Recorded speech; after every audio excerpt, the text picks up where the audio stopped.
حضرت حذیفه رضی اللہ عنہ هغه فرمایي چې کله به نبی علیہ السلام ته داسې یو کار را مخکې شو چې هغه به د پریشانۍ او د خفګان به او نبی علیہ السلام مبارک به ورباندې خفه کېده فزع الی الصلاة نو هیبت سره به زر لمونځ ته ودرېده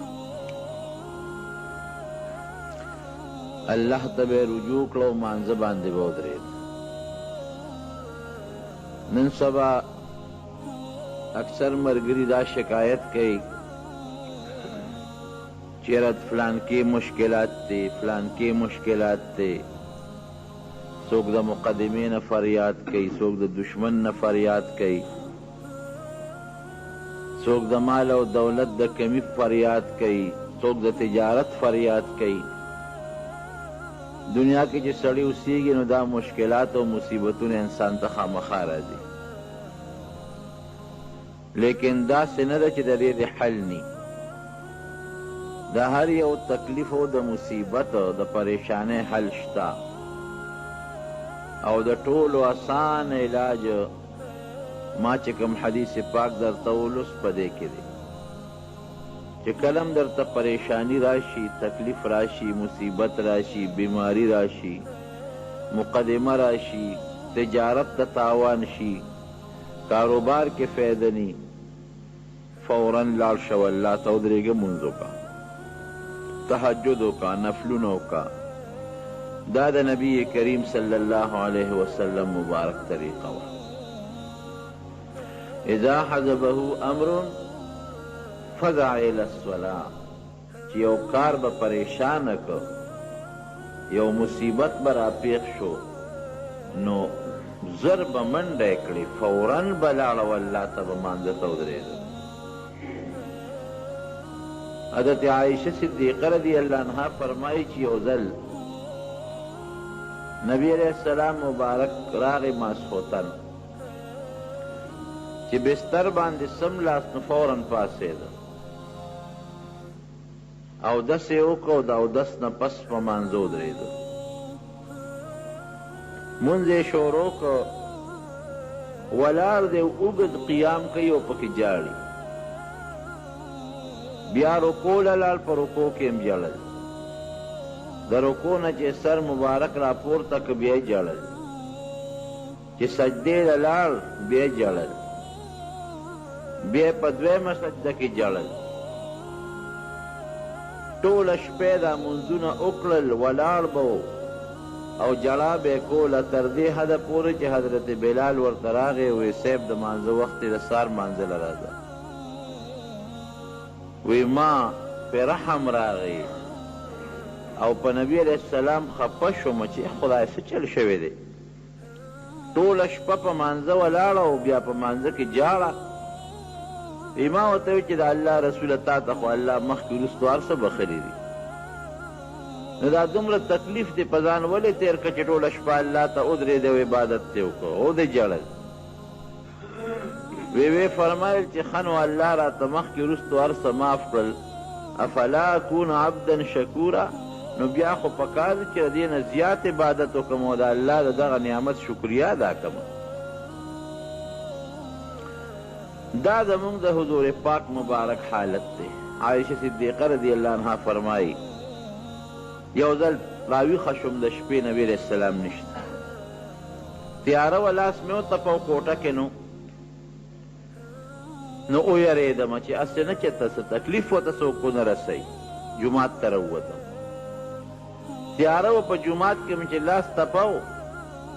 نو د نبی علیہ السلام مبارک په خپو مې لاسو لګېده او خپې یې ولاړې وې او نبی علیہ السلام په سجده پروت او یو بله موقع کې چې مې سترګې وغوړولې نبی علیہ السلام مبارک نو وی چې نو نبی علیہ السلام نو بار راووتم بار جومات کې م نشته فاطمه رضی اللہ عنہا کله لاړم چې ممکن د کاغې کوي بیبیانو په کورونو کې مې ټولو کې وکتنو علي صاحب راپاسې دغه سره م سودا شو چې حضور پاک د شپې څه شو وی رانه مخکې مونږ ورپسې وو د بقی مقبرې ته لاړو. وی هلته نبي علیه السلام په سجده پروت دی، الله ته جاړي او په سجده د پاسه په ځمکه یې تندی مبارک لګولی دی. دا د حضور پاک مبارک حالت و چې کله به نبی علیه السلام مبارک ته څه قسمه تکلیف یا څه یره یا څه پریشانی یا څه بل څه لانجه پیښه شوه، دروازې او شپې ته یې نه دي کتلې، خو بس نبی علیه السلام بس جومات ته یا په خپل کور کې یا یو ځای ته یا بل ځای ته وتی دی او الله ته سجده کړې ده، مونځ یې کړی دی، فریاد یې ورته کړی دی. دا طریقه وه. صلات توبه ګوره، وی چې کله څه مصیبت درته جوړ شي او په ګناو یریږې توبه وباسه، صلات توبه ورته وایي. ګناهونه دې ډېري او په هغه خپله ګناه یریږې،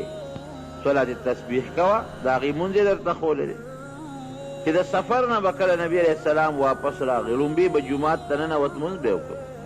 د هغې نه پس به کور ته ته. نو زمارونو دا حضور پاک مبارک مونږ ته یو طریقه ښولی ده چې کله هم څه قسمه پریشانی انسان ته پیښه شي، دی دې فوراً الله ته رجوع کوي، الله ته دې ودرېږي. دا خو زمونږ عقیده و ایمان دی چې دا مصیبت الله راولي او لرې کوونکی هم د الله ذات دی. بې د الله نه بل څوک مصیبت راوستی نشي او بغیر د الله نه بل څوک لرکولی نشي. نو چې الله در باندې مصیبت او تکلیف راوست او بوتلونکي لرکوونکي هم الله دی، نو قمقل سړی بیا ولې الله ته نه ودرېږي. کوفه کې یو سوداګر و، نیک سړی و، امانتګر. خلکو به خپل امانتونه هغه سره یې ښودل. پخوا خو پیاده سفر یې وی، نو دی د خپل کلي نه د تجارت په غرض روان شو چې ته بل علاقې ته ته. هغه خپل څاروي اس ورسره دی او د خوردنوش د خوراک سامان وغیره هم ورسره دی، خو چې لږ غوندې د کلي نه یو کوټې بار ووته، نو یو سړی یو مسافر ورته ولاړ دی. اوس کاکا لږ ودرېږه. څه وی؟ ته چېرته ځې کاکا؟ زه خو فلانکې علاقې ته ځم. دا مسافر ځان یې ورته داسې عجزه کمزورې کوي، ما به ځان سره بو نه دی، کرۍ به هم درکړم. اوس خلک په دې موټرو او سوزکو کې په کرۍ دي، ابه په اسونو او په خرو باندې او په اوښانو باندې خلکو کرایانې کولې، سورلی به یې پې بوتلې. زه خو خپل څاروی دی، دی وایي چې یاره زه خو هسې م روان یم او ځمه، راشه دا لا ښه خبره ده، کرۍ به هم ترې والم، د لارې ملګري به مې هم شي که نه، یوازې به څه سفر کوم، دا به مې بل ملګري شي. وی بس ټیک د په کرۍ ورسره خبره وکړه او دواړه روان شو. دا چې کوم سوداګر دی، دی په عامه لار روان دی، په کومه چې به مخکې دی ته جاري لاره وه چې څه منځ سفر یې وکړه، دوه لارې دي. نو سوداګر په هغه خپله لار ته، دا مسافر ملګری ورته وایي چې هلکه په دې لار لاړ شه، او ورته دا خو ما ته نه معلوم وي، دا خو ډېره لنډه ده. وایي زه ما ته نه معلوموي، ما ته معلومه ده که نه، هغه ملګری ورته وایي دا ډېره نږدې لار ده او ما ته معلومه ده او زر به پرې ورسو، او دا ته چې په کومه دي دا خو ډېره اوږده ده، او په دې لاره کې اوبه هم شته او ګیاګانې هم پکې شته او مزېداره لاره هم ده. نو سوداګر خوشحاله شو چې دا خو خبره شو، یو نږدې لنډه لار ده او دا به هم پکې دې دله ووینو. روان شو، تلل پیاده مزلې وې، هغه لاره په یو لوی خطرناک ځنګل ختمه شوه. خو چې څنګه لاره ختمه شوه په یو خطرناک ځنګل باندې، هغه د سوداګر هغه ملګري چې دا چاپټګي ورسره وکړه، د اس نه یې ټوپ کړی او دې شا کې یو لوی خنجر پټ کړی و، یو لوی چاړه هغې راوویسته او دې سوداګر ته یې دقسې ونیوله، ویې راکوشه، دا خو دې ما سره ظالمه دوکه وکړه. او دا سوداګر وایي چې یو خوا بل خوا مې وکتل، لومړی انسانان هم پراته وو، د چا کپرې پرتې وې او د چا ډوکي پراته وو. ویرېدم چې خدای دا څه په مصیبت واوړېدم. وی ما وی دې سړي ته چې داسې کار دی چې ته دا څه کې دا خو د مال او دولت دپاره کې دا اسم ستا دی دا مواله او چې ما سره څومره پیسې دی غم در کوم هر سوال او ما پرېږده وی دا سړی راته وی په خندا شو چې لاول به تا وجنم وروسته به ستا مال قبضه کو دا خو چې تا پرېږدمه نو خو سبا به یو ته م ووایې بل ته به م ووایې بیا خو به زما ژوند په خطره کې شي لومبې به تا وجنم او د هغې نه پس به دا مال زمی دا سوداګر ورته وایي چې ښه نو یو کار بیا وکړه اوس لچېدمه داسې وکړه چې ما پرېږده چې یو 2 رکاته لمونځ وکړم دا رونو د مسلمانۍ طریقه ده ګوره اوس چې تکلیف درته ورسي نو الله ته په مانځو درېږه ایمه چې ما پرېږده یو 2 رکاته لمونځ کوم وی داسې ویې خندل وی چې دا څومره کپرې دلته پرتې دي که نه دې ټولو دغه 2 رکاته کړي دي چا زیات هم کړي دي خو دې مانځه مانه نه دي خلاص کړی زه تم پکې 2 رکاته و وی په مانځه باندې ودرېدم الحمد مې شروع کړه خو چې صورت له ورسېدم نو صورت رانه هېر شو یری په سړي که نه خدای څه ووایم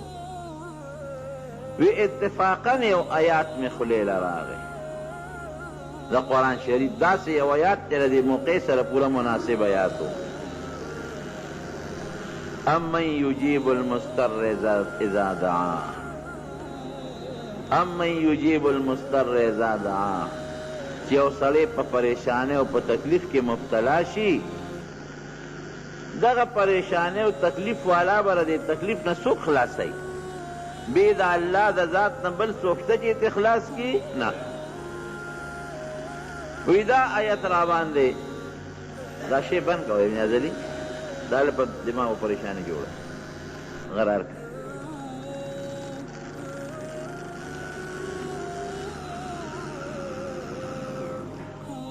نو دا آیات را باندې فوراً میں اللہ دے خلی لرا وسط موقع مناسب امن یجیب المضطر اذا دعا چې یو سړی پریشان شي او الله ته سوال وکړي نو پریشانی ولا ما سوا د الله نه به څوک ختمه کې نشي ختمولی وی دا آیات چې مې څنګه د خولې نه ووت ورپسې نور رانه هر څه هېر دي وی دې کې مې د اسونو ټپار واورېده د خپو څوک شاه سوار را روان دی په تیزۍ را روان دی وی دا ګڼکپ چې دا ما پسې چاړه رایستې د ویدې هغه ته ور مخامخ شو چې دا خو بل څوک په ما پسې څوک راغی که څه چل وی هغه شاه سوار چې را نږدې شو که نه هغه سره یو نیزه وه وی دغه غل دغه ډاکو یې په هغه نیزه باندې ووه یو غزار یې ورکړو یو مضبوط شلقې ته وویسته او ویې غورځو او یې اور پې بل شو په هغه ډاکو باندې لمبې ته خیچ وی زه د خوشحالۍ نه په سجده پرېوتم مونځ پرانه پاتې شو چې سر مې روچت اوس هغه شاه سوار د اس نه ناکوز دی او نیزه ورسره ده وی ما ته ښه په اطمینان مونځ وکړه الله د غټ مصیبت خلاص کړه وی مې چې ته څوک یې اوس په هغه ګڼکپ اور بلیږي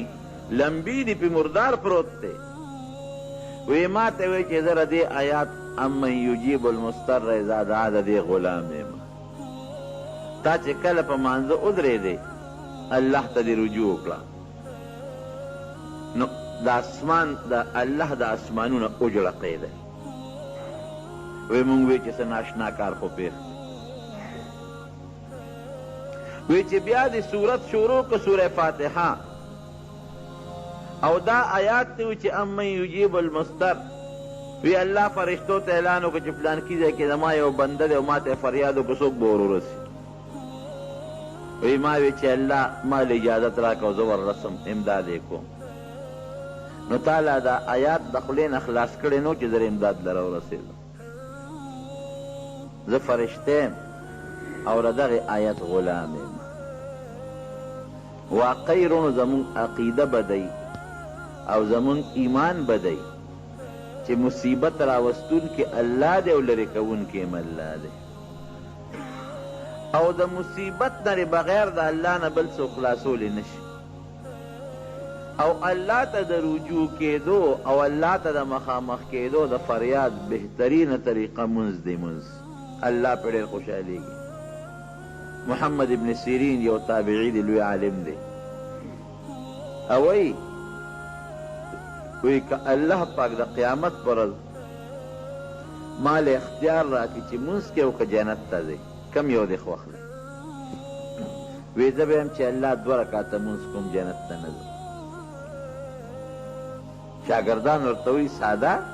دا منځ خو خلک د جنت لپاره کوي. دنیا کې چې خلک منځونه کوي او روجې نیسي او جهادونه کوي، هغه ټول د جنت لپاره کوي. نو تا ته به هلته رب العالمین د جنت مقدر کړي او ته وایې چې نه جنت به خوښ نه کړم، 2 رکعته به خوښ کړم.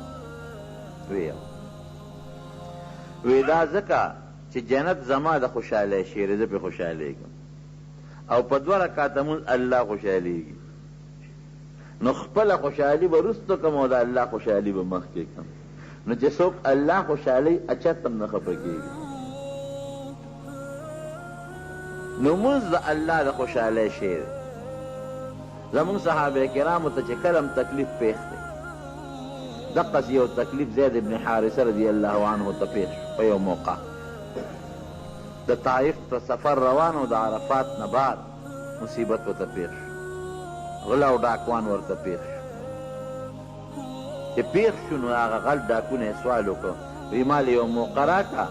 یو 2 رکعته مونځ کوم. هغه هم ورپورې وخندل، وی زه مړه وی داسې ډېر مې وجلي دي، مونځونه رانه نه دي خلاص کړي. هغه ته هم دقه واقعه پېښه ده چې څنګه یې هغه 2 رکعته مونځ ته ودرېده او الله ته یې رجوع کړه، د اسمان نه فرشته راغله او د هغه ډاکونه یې خلاص کړ. بل یو لوی صحابي دی حضرت خبیب رضی الله عنه، کافرانو نیولې و د مکې مشرکانو،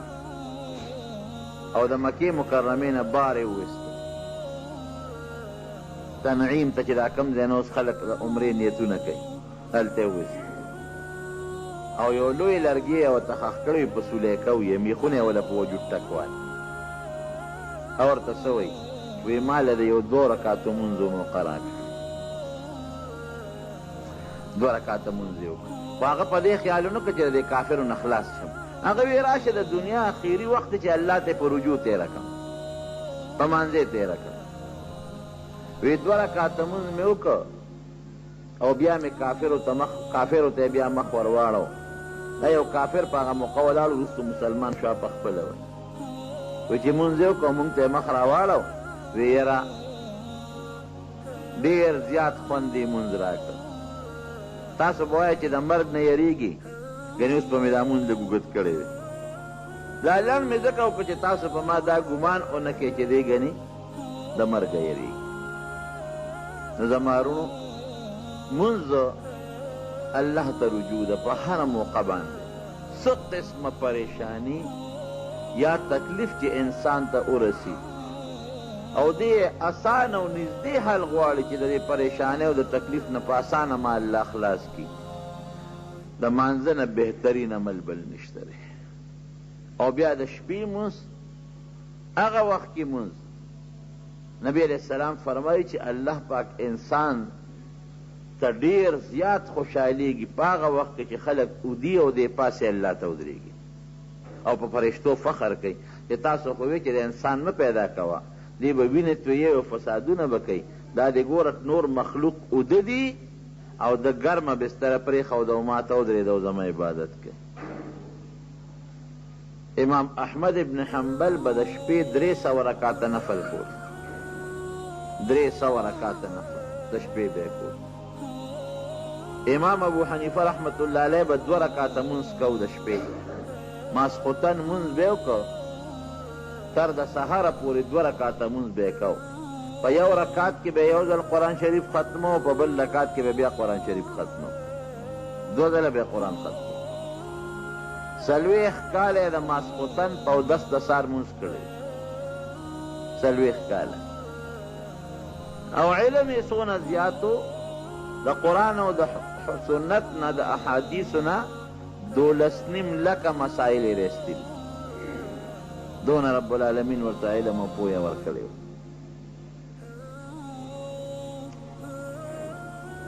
نو منځ بهترین عمل دی ورونو، د الله د خوشحالۍ عمل دی. او نبی علیہ السلام ورته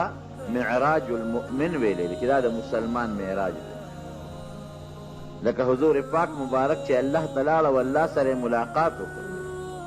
دغه رنګ یو سړی کوي چې دا الله سره معراج کوم او الله سره ملاقات کول غواړم، ډېرې په منظور دی منځ دی کوي. د حضور پاک مبارک په زمانه کې یو صحابي کور ته راغی، نو بیبي ورته فریاد وکړ، کور کې تپوس کوي وي د خوراک څه شته ډوډۍ راوړه. بیبي ورته وایي تا څه راوړي دي؟ ټول ورځ جومات کې ناست دی مونځونه کوي. ورسره د کور ګاونډ دی سړو ته وګوره، څوک ځان له پټو کې خدمت کوي، څوک تجارت کوي، او ته منډه کې جومات ته وراشې ډوډۍ راوړه. ډوډۍ د کوم ځای نه زه راوړم؟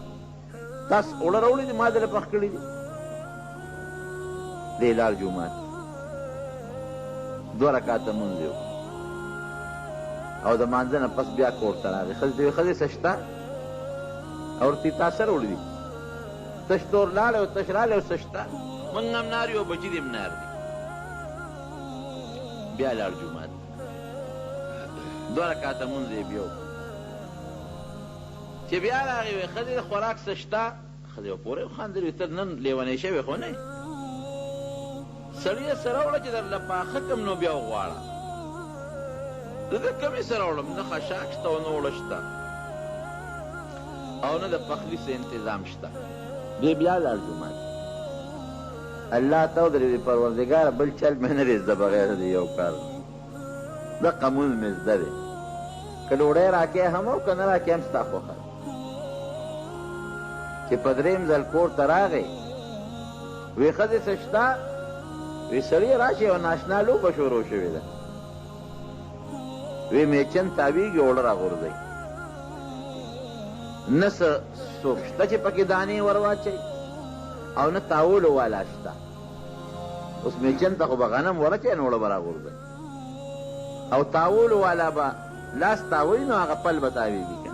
په خپله قدرتي ته ور تاویږي، لکه د بجلی مشین چې دې زمانه کې څنګه اوس تاویږي. میچن تاویږي اوړه راغورځوي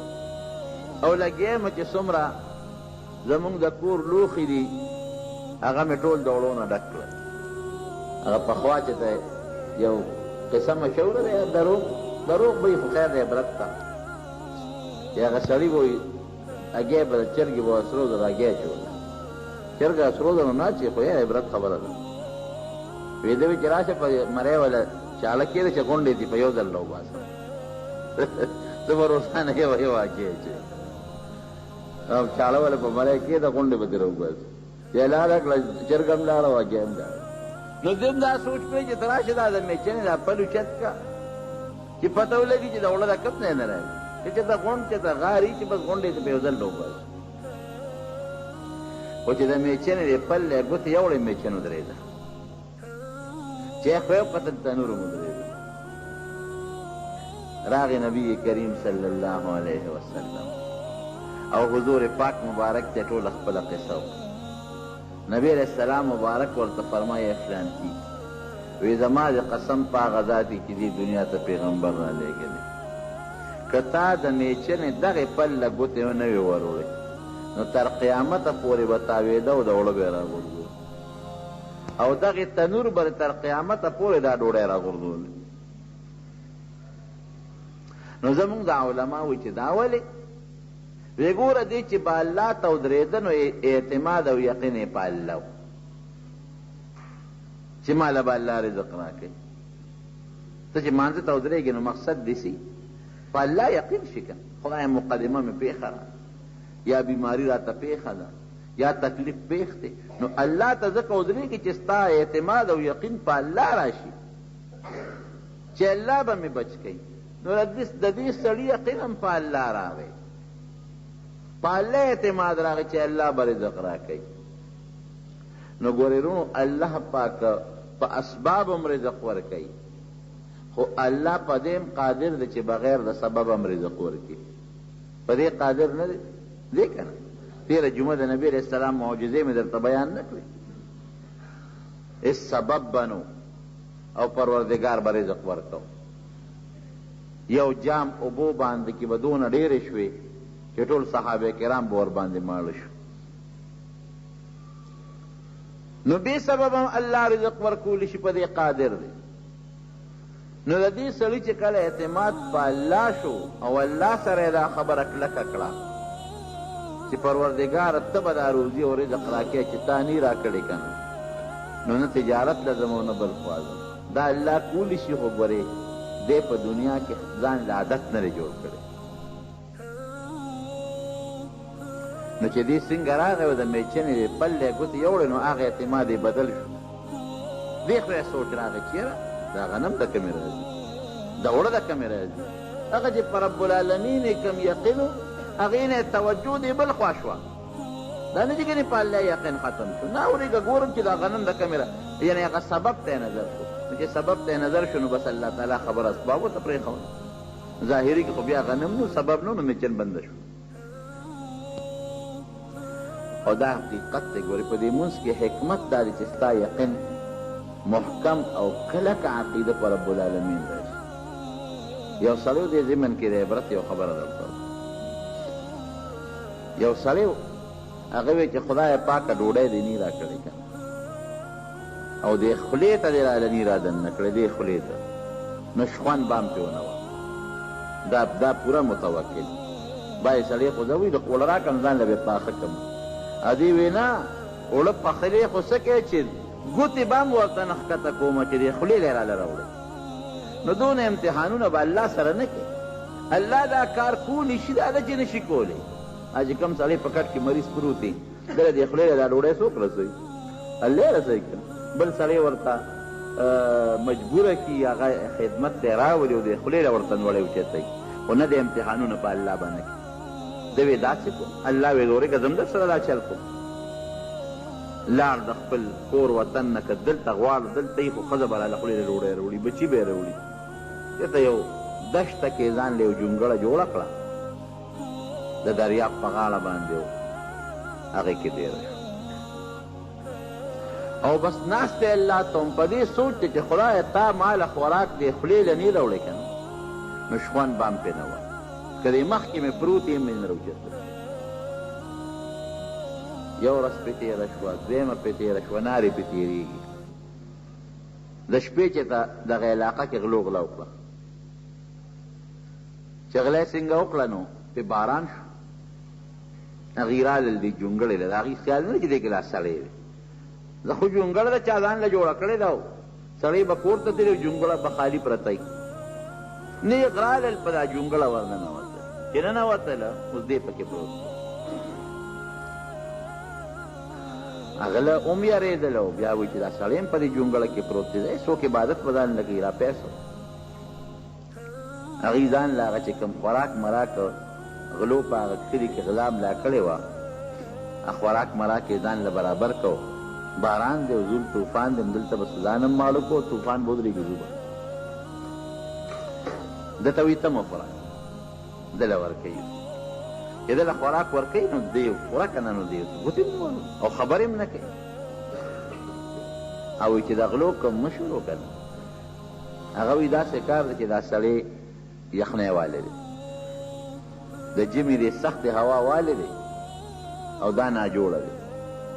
او ظالمانو خپل خوراک وروسته کوي او داسې کوو چې لاول دا سړی د داسې غم په کار دی. یعنې که دا مړ شو که نه او سبا مونږ چې ته ونیوي شو نو ویل چې دا سړی هم تاسو وجلی دی. وي ده سره څوک وي بس یخنۍ شوې ده اور ورته بله مونږ به هم ګرم شو دی به هم ګرم شي، اور یې ورته بل کړی چې بل کړی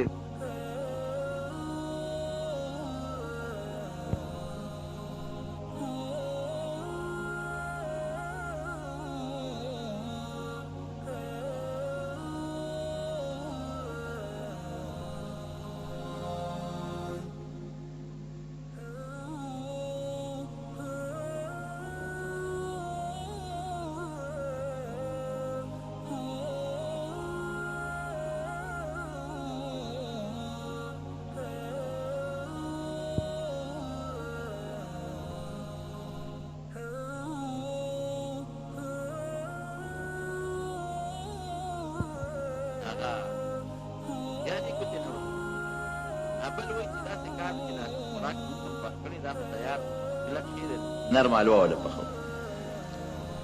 دا جامې داسې معلومیږي لکه کلي شوي حلوا وله پخ کړی ده چې خوره که نه دی بیا ګوتې نه ورولي چې د غلو کوم مشر دی هغه ویې لکه یو چل کوو دا څاروی چې کله ناجوړه شي که نه ما هم دا غوا مخکې ساتلي دي چې څاروی کله ناجوړه شي نو دی دا ګیا نه خوري نو خلک وله په خوله کې په زور ګیا وربنډي داسې ده که نه وایي چې شخوان یو ځل والي نو بیا به خوري نو هغه د غلو چې کوم مشر دی هغه وایي داسې کار کوو چې دا خوله وله واځه وي دا جامې کلي شوي دي نو یو نوړی حلوا کم په دې خوله کې ور ومنډله او لږ یې خوله وګرځېده بیا په خپله خوري نو چاړی راواغېشته چې په دې غاښونو کې وله ورمنډو په زور وله جامې کولاوه نو چې څنګه یې چاړه راواغېسته او دله په دې غاښونو منډي دله خندا ورغلې ده په خندا شو چې په خندا شو د غلو مشر مرګو دې کوته کې راوالی دی خبیث بچي پسې ده خو موږ پر ټوقې کوي خاندي راپور کله ورته اور بلوو کله وله کلک خوراک پخوو کله وله نرم پخوو دا خو ټیک ټاک دی موږ پورې نخرې وکړې هم چې پېښ شو چې اوس سړو کوته کوته ګوتې کړې خدای دې راسره خیر کړي وایي داسې کار دی چې دا ما قصدن دا خوراک نه خوړه ولې وایي ما الله سره دا وعده کړی او دا مې یو قسم کړی چې پروردګاره دې خولې له دې راله خوراک نه راوړې که نه نو شخوندم پې نه وم نو وی الله ما سره خپله وعده پوره کړه وی که ما خندلې نه وې که نه او خندا نه وې راغلې نو تاسو د الله زما دې خوله کې په زور راټومبله زما وروڼو داسې الله ګورې کولی شي الله په دې قادر او طاقت لري او که وی دا به څنګه نو زه درته بل مثال هم ښیم دا مرغۍ چې د مور نه پیدا شي دا ګی نه روځي او جاله کې ناست دي نو دا مرغۍ بې عقله حیوان دی عقل نه لري او دا ځي او په خوله کې په مخوکه کې خوراک راوړي او د خپل بچي په دا خوله کې ورمنډي که نه ورمنډي دا د الله ذات دی که نه سړی حیران شي چې خدای پاک په خپله هغه مرغۍ خوراک نه خوري هغه مور الله دونه مهربانه کړي چې په خپله خوراک نه خوري او ځي کله ورته ته ګورې نو هغه ډوډۍ وړه وړه کوي په دې مخوکه کې چې ښه پوټې پوټې یې کړي نو یو یو دانه راوړي او هغه بچې خوله ورته واځي او په دا خوله کې ورته ورمنډي نبی کریم صلی الله علیه وسلم فرمایي ای زما امتیانو که تاسو په الله بروسه وکړه او په الله هم توکل وکړه هغه توکل چې د الله د ذات سره ښایېږي که داسې توکل هم وکړو وی په دې خپلو بسترو کې به پراته یو الله به رزق درکوي وی دې مارغانو ته نه ګورې سار چې د جالې نه اوځي نو اوږي اوځي او ماښام چې راځي نو مړې راځي وی لیکن ستاسو په الله توکل او اعتماد نشته نو روزي رسان رونو الله دې ګورې پریشانی راوستونکی الله دې لرې کوونکی الله دې مقدمه او تکلیف درته الله جوړی لرې کوي به دنه الله مصیبت براولی الله لرې کوي به الله بیماری براولی الله لرې کوي به الله خو که په دې ټولو څیزونو کې موږ په خپل رب یقین وساته او په الله ذوالجلال هم اعتماد وساته نو خبره مې د هغه صحابي کوله چې رب العالمین ته ودرېد او 2 رکعاته نفل یې شروع کړ حضور پاک مبارک ورته فرمایي وي ای فلان کی زما د پاغه ذات قسمي چې زموږ دنیا ته پیغمبر لېږلی یم که دا پل د میچنې دې نه وي کوز کړی تر قیامته پورې به تاوېده خوړه به یې راغورځول او تنور به تر قیامته پورې ډوډۍ راغورځول اوس به ستا په زړه کې یو سودای چې لکه مونږ خو منځونه کوو زوی ناجوړه شي مور لګیایي مونځ کوي خو نه جوړېږي ما ته تکلیف یې ودرېږدم الله ته مونځ کوم زما نه تکلیف خو نه ختمېږي نو وروڼو زمونږ مونځ نه دی ګورې ان الصلاة تنهى عن الفحشاء والمنکر قرآن کې الله فرمایي چې مونځ سړی د نارواو د قبیحو او د ګناهونو نه ساتي او یو موقع کې نبی علیه السلام ته یو صحابي شکایت وکړ صاحب فلانکې سړی چې دی د شپې غلا کوي د ورځې مونځونه کوي او د شپې غلا لذي وی انشاءالله چې دا مونځ به د غلا نه منې نو ته وایه چې مونځ خو د څوک غل د غلا نه منې کوي او نه ډاکو ډاکې نه منې کوي او مونږ خو مونځ کوو زمونږ مصیبتونه خو نور هم زیاتېږي کمیږي نه نو زمارونه زمونږ مونځ نه دی او مونځ څه ته وایي مونځ درته اوس ښیم د نبي کریم صلی الله علیه وسلم 2 صحابه په یو سفر کې وی تاسو به دواړه مخامخ په هغه دره کې ودرېږئ او زمونږ څوکۍ به کوئ دواړه صحابه لاړل او د غرونو په هغه منځ کې په هغه دره کې دېره شول چې نبي علیه السلام وفرمیل چې زمونږ څوکۍ به کوئ هغه یو صحابي دی بل ته ویل لکه هسې نه چې خوب راشي او په دې دره څوک د دشمن حمله ونه کړي ځکه حضور پاک مبارک چې مونږ دلته مقرر کړو نو څه چل شته خوب رانشي ابل ورته یو چل به وکړو که نه وی چې سړی مونځ کوي په مانځه ولاړ خوب نه ورځي نو ته وده شه نیمه شپه به زه مونځونه وکړم او چې زه ستړی شم نو تا به راپاڅوم نو باقي نیمه شپه ته مونځ کوې نو بس مونځ به کوو او مخامخ به ګورو نو که څوک راځي نو ما به راویښې مونږ ملګري راویښو مخامخ په میدان کې صحابه او نبي علیه السلام پراتو نو دا یو کس اوده شو دا بل کس په مانځه ودرېده ګوره حضور پاک مبارک ته خو به وحی کې دا د کشف خاوند و د معجزې خاوند ورته پته وه په دغه دره څوک دشمن را روان چې راغې ویې کتل چې دا سړی خو په مانځه ولاړ دی نو دشمن بیا یریږي هم ډېر زر د هغه دا خیر چې دا به یو کس نی دا به ډېري ورېږه معلومات یې کوو نو هغه دشمن دا هغه دی نغشې ورته برابر کوشش یې ورته واغېسته او دا صحابي اوس په مانځه ولاړ دی یې وویشته دې په مانځه ولاړ په غشي ولګېد نو چې په غشي ولګېد نو غشي په کلس وویسته ویې غورځو بیا په مانځه بل غشي یې وویشت چې بل یې وویشتم زر هغه به مو غورځو په مانځه به ولاړ هغه په بل غشي وویشت هغې ویل چې تا څنګه چل دی غشي باندې دی لګي او که نه لګي او که لګي نو سړی دی او که هسې څه بوت دی هغه لګیا دی په غشي یې ولي او دی په دا مانځه کې د هغه غشي نیسي بار یې غورځوي او خپل مانځه باندې ولاړ دی دا بل ملګری راویښ شو چې راویښ شو څنګه او ده ته یې وکتل یې لکه تا باندې خو د وینو شیبې روانې وینې در نه بیږي بس هغه خو اول هغه دشمن باندې حمله وکړه دشمن خو تښتېد او دی هماغسې په خپل مانځه ولاړ سلام یې وګرځاو او د سلام نه پس ملګري ورته وي ته په ځان نه پوهېږې یاره وی قسم دی یو صورت مې د قرآن شریف شروع کړی وی دومره خوند یې را کړی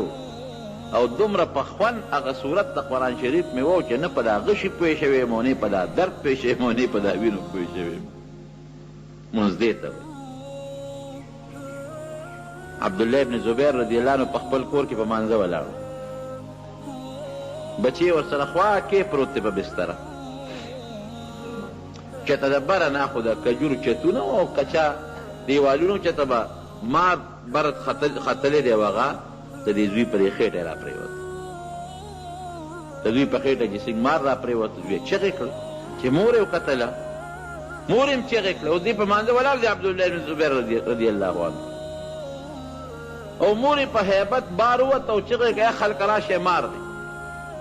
د جومات نه یو لارو کوڅو نه خلک راوچلېدل هغه مار د هغه زوی د هغه خېټې نه الله وښویو هغې کوته کې چوکې راواغېستې هغه مار یې مړ کړ دی اوس په خپل مانځه ولاړ دی چې مونځ یې کله خلاص کړ ښځې ته وایي ښځې وایي څه شور شان نو داسې څه شور غوندې مې واورېدل وایي سړیه اوس به یې زوی مار هم چیچلی وجلی به او د دنیا خلک راغلل او ټس او ټوس او د لرګو ډدار شروع شو او ته وایې څه شور شان نو وایي زه نه یم پېښې وایسې معمولي غوندې شور مې دغه وږه شو دې ته مونځ وایي نن دلته مونځ کوو او پکې دنیا خپل حساب کتاب ومو مونږ زمونږ دې ته ودرېږي د دنیا پوره حساب وکړو دکاندار چې مانځه ته ودرېږي پکې د دکان حساب کوي زمیندار چې مانځه ته ودرېږي پکې د پټي حساب کوي ملا چې مانځه ته ودرېږي خپل سبق پکې زوتی چې کوم سبق به سهار وی موسم یې وویل دا زمونږ مونځ دی یو سړي نه شیشې یې ښودې وته روک شو پیسې چېرته یې ښودې په خپل کور کې روکې شوې چې دې روکې شوې سوچ کوي چې خدایه پیسې مې کم دی ایښې دي پیسې مې کم دی کېښودې یېرې مې لاړ خپل استاد ته وایي صاحب پیسې مې چې ته کور کې ایښې دي اوس نه یم پوهې چې چا یوړې که ما نه ځای یېر دی هغه داسې کار وکړه الله به خیر کړي درته مونځ باندې مونځ وکړه په مانځو درېده چې په مانځو درېد مانځه کې ورته ځای را یاد شو چې لکه پیسې خو مې پلان کې ځای کې ایښي چې سلام یې وکړ د ورغلی وال هغه ځای وکړه دا پیسې پکې پرتې وي خپل استاد له لاړه ورته وایي دا څه مسله وه نو یې ګوره وي دا شیطان ستا په دماغو یو دغه راوسته یو وسوسه راوسته ځای د نه هېر کړ نو په مانځه چې تو درېږې نو شیطان خو هلته کې په مانځه کې خو شیطان وسوسې بیا انسان تا چی که نو شیطان پوه شو چې دا خو لږ مصیبت و دا خو دې په مونځونو اوس 2 رکاته پس بیا 2 رکاته دي 2 پسې بیا راشه زر ورته پیسې یادې که چې مونځ پرېږده د خپلو پیسو پسې ځي زمونږ دغه مونځ دی مونځ ته چې ودرېږو څومره چې زمونږ د ورځې حساب کتاب یې ټول په مانځه کې وکړو دا زمونږ مونځ دی دا مونځ وایي مونځ خو مونږ د نارواو نه منې نه کړو نو تا مونځ وکړو څه ګپ شپ ته ولګوو مونځ خو مونږ د غلطو نه خلاص نه کړو مونځ خو مونږ د مصیبت نه خلاص نه کړو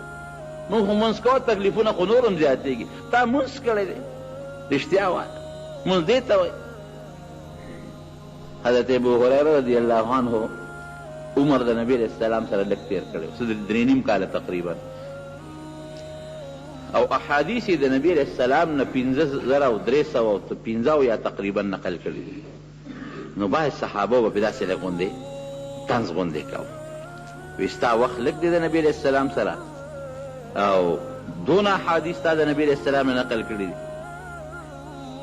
نو دې هغه صحابي ته وایي یو تپوس ته نه وکړه وایي او وی بیګا نبی علیہ السلام د ماسخوتن په مانځه کې کم کم صورتونه لوستي دي وی مونځ د نبی علیہ السلام پسې نه دی کړی وی کړی مې دی که نه خو وی کم کم یې پکې لوستي دي هغه حیران ورور وی تاسو دغه مونځ دی دغه حال دی چې دا راته یاد نه دی چې امام صاحب په مانځه کې کم کم صورت ولوست دا راته یاد نه دی وی دا ولې وی تاسو به لګیا وی تجارتونه به م کول او چا به خپلې زمیندارۍ کولې او ابو هریره ځان ته ګوته ونیولې وي ابو هریره به په نار او په لوږه د پیغمبر علیه السلام سره ډېره و حدیث پې زده کول نو مونږ هم امام پسې مونځ وکړو او دا پته راته نه لګي زه یو ځل په مانځه کې خطا شوم یو ملګري وایي 3 دې وکړل بل وایي 4 دې وکړل بل وایي 5 دې وکړل مې زه خو زه خطا شوم انسان دې خطا کېږي نه هغه چې کوم مقتدیان را پسې ولاړ هغوی کې هم د یو کس سوچ برابر نو زه هم د دې خلکو مونځونه وکړل امام هم مونځ وکړه پته نه لګي څلورې کړي دي او که درې کړي د امام هم پته نه لګي هم په سوچ کې دی او د مقتدیانو کې هم څوک داسې نشته چې هغه ته پوره رکعتونه یادې وته وو چې دومره دې وکړل یو سړی وي په مانځه ولاړو او یو عاشق چې تا په دې عشق کې مبتلا و هغه خپلې معشوقې په سوچ کې د ده مخکې تېر شو چې د دې نیک سړي د دې شیخ مخکې تېر شو نو دی خفه شو چې هلکه تا زما مخکې داسې دی او داسې زه په مانځه ولاړ یم ما ته ډېر سوچ نشته چې مونځ اخلاص ته ورغلی وال دې مری نه کلک راونیو دا خدای بې خو باسه ما ته نه ګورې په مانځه ولاړ یم کله داسې تاویږي کله داسې تاویږي کله داسې تاویږي وایي ما پرېږده سړیه وایي څه غلطي مې وکړه وایي په مانځه نه وم ولاړه وایي غلی کېږه وایي زه د یو مجازي معشوقۍ په سوچ کې یم مجازي معشوقۍ او ما ته دا پته نه لګي ته په مانځه ولاړې هغه خپله معشوقه په سوچ کې ده تا نه نیم خبر چې ته په مانځه ولاړې او ته د حقیقي معشوقې په طلب کې او تا ته زه ښکارم چې زه ستا مخکې تېرېږم را تېرېږم لا سړیه ګیره دې بړو پورې اوږده کړې ته مونځ کولې په مانځه پوهېږې ته حقیقي معشوقه ته په مانځه ولاړې دا زموږ مونځ نو سړی چې مانځه باندې ولاړ یو او الله ته توجه وي په صحیح طریقه مونځ وکړي نو د الله کتاب دروغ نه وایي ان الصلاة تنهى عن الفحشاء والمنکر تعویلات پکې نه کوو چې صحیح مونځ وکړې دا مونځ به تا د نارواو نه هم بچ کوي او دا به تا د حالتو غلطو نه هم بچ کوي د غلا نه به دې منې کوي او صحیح مونځ کوي صحابو کې چې اندام به اوس خو اپریشن کوي خلک کې لاس خاشي یا خپس خاشي نو اپریشن به لو کې اندام ته پرېږي هغه د نشې ستن ورته وو په هغه زمانه کې خو د نشې ستنې نه نو اپریشن تیټر وي نو چې صحابو باندې به کله داسې تکلیف راغی چې لاس یا خپه به یې ترې پرې کوله وی صبر وکړئ چې په مانځو درېږي نو بیا به ترې لاس او خپه پرې کوو د حضرت علی رضی الله عنه په وجود کې غشی نښتی و غشی نو هغه شی تاسو په دې عجایبګر کې به کتلي هغې کې وزرې شانتي چې په غوښه کې ورشي او بیا راوباسې که نه نو هغه به لا غوښه ځان سره راوباسي. نو چا وی چې د هغه شبتي څنګه راوباسو؟ وایي صبر وکړئ چې په مانځه ودرېږو راوبې باسو دی. نو چې په مانځه باندې ودرېد هغه شی ترې راوویستو. نو چې مونځ یې خلاص که سلام یې وګرځو هلکه وایي دا دلته شور ده سو دومره پوه نه شو چې زما د وجود نه غشي وځي پته ورته نه لګي چې دا غشی دی او دا پته ورته نه لګي چې زما نه ګوته پرې کېږي او زما نه لاس پرې کېږي په مانځه به ودرېدل داسې به الله ته نه شو. حضرت ابو طلحه رضی الله عنه په باغ کې مانځه ته ولاړو باغ یو باغ قیمتي اعلی ناګهانه یو مرغۍ راغله باغ دونه ګورو چې هغه مرغۍ به کله په یو طرف الوته او کله په بل طرف به الوته او کله په بل طرف الوته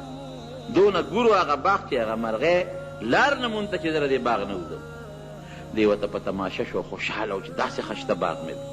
دومره ګور دی خو چې سلام یې وګرځو اوهو